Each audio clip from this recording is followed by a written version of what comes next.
Vous connaissez les éditions Notari puisque nous avons distribué quelques ouvrages pour enfants quand même qui ont envie de lire de la bonne qualité.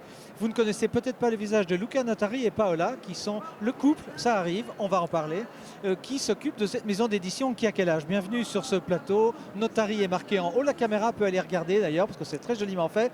Luca, d'ailleurs, on va passer la parole à Paola d'abord. Oui.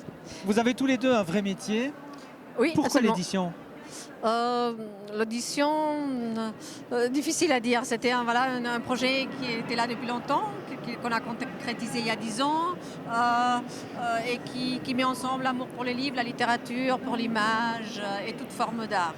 Luca, moi je vous ai connu dans d'autres sphères, mais c'était déjà les livres d'art, c'était le musée d'art et d'histoire. Vous êtes tombé dans le pot quand vous étiez enfant? C'est tout à fait ça, parce qu'en plus j'ai grandi à Lugano, très proche de la famille qui était la fondatrice de la librairie principale de Lugano. Donc du coup j'ai vraiment eu une enfance dans les livres.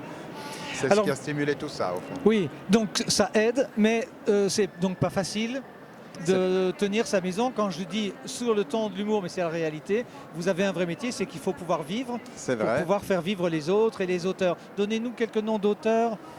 Parmi les prix prestigieux, évidemment, il y a le regretté Michel Butor. Bien entendu, on a eu un très bon rapport avec Michel pendant des années. On a quelques 8 titres au catalogue avec Michel Butor.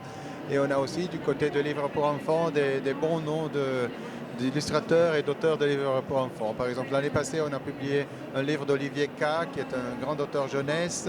On a des livres avec Jennifer Yerkes, qui devient une grande auteure jeunesse aussi. Des illustrateurs de calibre, on va dire, comme Johanna Concerro, qui fait vraiment une carrière d'illustratrice extraordinaire. Bref, on a vraiment beaucoup de chance avec nos auteurs et illustrateurs.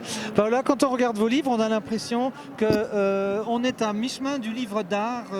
C'est pas de la BD, même si c'est de l'illustration pour enfants. Pourquoi?